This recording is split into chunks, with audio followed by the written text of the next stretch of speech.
Flavia, je m'occupe du développement commercial et de la communication chez Team Wins. Je suis basée à Marseille. Team Wins, on organise des régates d'entreprise à destination d'entreprises. On fait vivre des expériences en mer à des collaborateurs qui souhaitent faire du team building à travers la régate. On est basé à Marseille, à la Trinité-sur-Mer, à La Rochelle et aussi à Lisbonne. Notre flotte de voiliers, ce sont des monotypes, des grands surprises, exclusivement que des petits voiliers de régate. On loue cette flotte également pour d'autres régates, des régates ouvertes.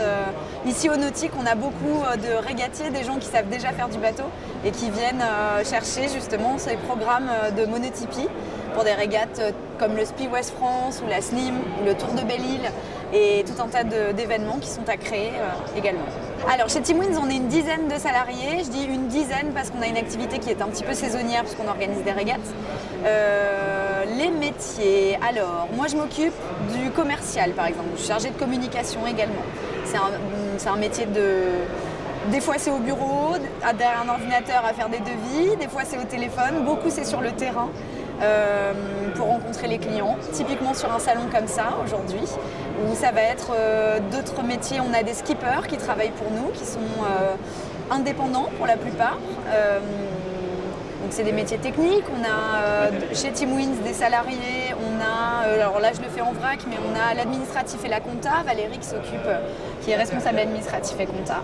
On a Simon et Martin qui sont plutôt responsables de site, donc responsables de projet, qui vont être à la fois sur de l'opérationnel, organisé, c'est de l'événementiel qu'on fait, donc c'est de l'organisation de planning, du lien avec des fournisseurs, entretenir une flotte de voiliers, ça suppose aussi être technicien, être capable de faire des carénages, du matelotage, des révisions moteurs. Donc voilà, chez nous on a Pierre, François, Nicolas, Kevin qui font ces métiers-là.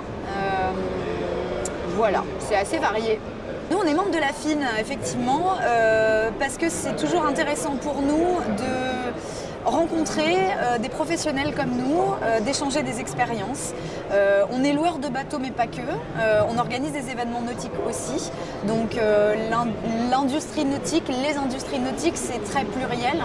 Et pour nous, c'est une manière de confronter des expériences, sortir un peu de notre bocal et de notre centre et de notre prisme. Donc c'est beaucoup de réseaux, beaucoup d'échanges d'expériences. Qu'est-ce qu'on en attend de la FIN ?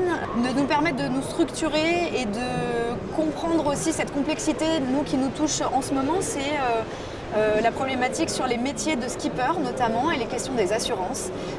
Nos skippers dépendent de la marine marchande, mais aussi du ministère de la Jeunesse et des Sports. On a des capitaines de sang, on a des BE voiles, on a des auto-entrepreneurs, on a des salariés, on a tout un tas, on a une kyrielle, une vraie galaxie en fait autour du skippage, du métier skipper. Donc la FIN, on attend ça, qu'on nous aide et qu'on nous arme un petit peu sur les nouveaux brevets de petits capitaines, sur des questions de réglementation et d'assurance.